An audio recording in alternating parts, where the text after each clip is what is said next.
Madame Web saw a decidedly lackluster box office result, which has some surprisingly positive implications for the Marvel Cinematic Universe.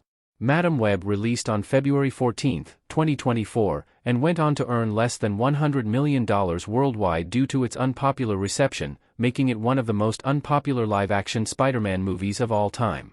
The Dakota Johnson-led superhero flick was the fourth film released in Sony's Spider-Man universe, SSU, that doesn't feature a Spider-Man, and has seen diminishing returns with each subsequent release. Sony's Spider-Man universe has had its fair share of ups and downs, as the Venom movies fared considerably better than Morbius and Madame Web. As a result, it will be interesting to see how the upcoming Kraven the Hunter and Venom: The Last Dance perform, as the mixed receptions the franchise has received make both releases all the more important.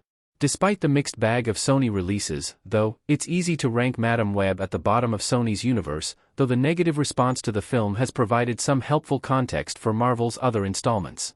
Madame Web's box office is $100 million below even the lowest-grossing MCU movie. Madame Web's financial failure makes the MCU's box office woes look less startling. Its box office was just shy of $98 million, putting it far below even the worst-performing Marvel Cinematic Universe films. The MCU's lowest-grossing film is currently The Marvels, with a box office haul of almost $200 million. Before that was The Incredible Hulk from 2008, the second film in the MCU, which earned $265 million. These are the only two films in the MCU to fall below $300 million, with the third lowest-grossing movie being Captain America: The First Avenger, earning $370 million in 2011. Madame Web's box office puts the MCU's flops into context. The $200 million haul for The Marvels is historically low for the MCU. Only two films in the entire franchise have failed to break $300 million. If Madame Web's box office run proves anything, it is that things for the MCU could be worse. Making $100 million less than even the worst-performing movie in the Marvel Cinematic Universe shows there is still more interest in the MCU than in other superhero universes, even at its lowest.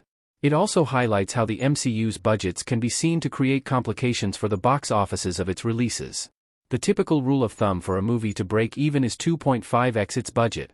This covers production costs, marketing, and theater split. Keeping budgets under control is key. The Marvel's budget was $275 million. If the MCU's box office flops had a similar $80 million budget to Madame Web, none of them would have actually been considered a flop, with the Marvels essentially breaking even. While the diminishing returns of the MCU have been troubling for the studio, addressing budgets could help alleviate some of the damage done by less-than-ideal box office returns. What Madame Web's box office says about superhero movies. Cassandra Webb as a paramedic in Madame Web looking over her shoulder worried. When it is all said and done, Madame Web will just be a footnote in the larger tapestry of superhero films, but its poor critical performance and extremely muted audience reception does highlight some pitfalls of the superhero genre.